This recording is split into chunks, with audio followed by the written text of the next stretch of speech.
And grabbing a pint in London is a bit trickier these days as a carbon dioxide shortage has forced major UK wholesalers to limit the amount of beer sale to customers. Beverage rationing is the new norm, it seems, in London, and customers are limited to purchase 10 cases of beer per day and just 5 cases of cider or soft drinks. Carbon dioxide is used to carbonate beer and is a part of the bottling process. WION's Mandy Clark getting you more. British pubs are facing a crisis. No beer.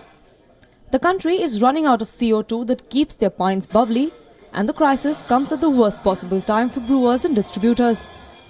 Beyond the hot summer months, a boom time for beer makers, the shortage occurs as the World Cup reaches its climax, when bars and pubs are likely to be packed.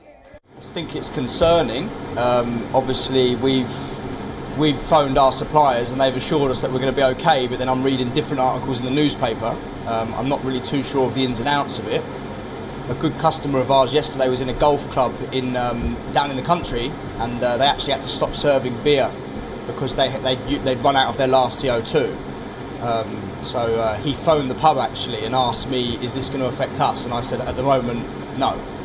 CO2 gas has been in short supply since producers cut back on production over the summer for maintenance work. Other suppliers suffered equipment failure at the same time, leaving just one plant in Britain in operation. The gas is difficult and expensive to import, hence pubs depend on local suppliers. But it's not just pints, it's pork too. Scotland's biggest pork producer says it's going to run out of the gas by the end of the week. They use it to stun animals before slaughter and also add it to packaging to extend shelf life. Even the drinks giant Coca-Cola had to halt production on its fizzy drink earlier this week because of the shortage. But for pub goers, it's all about the beer. Of course, they could always reach for a glass of wine, but for them, making a switch is not that easy. Wine is okay if you're having a meal, but if you're out the afternoon watching football, 90% of the generation will be drinking beer. More than happy to drink wine at any time. I only drink beer if I'm in the pub, but if they run out of beer, I'll be here drinking wine. No, I couldn't imagine not drinking beer every day of the week. Experts, however, say that there is no need to panic.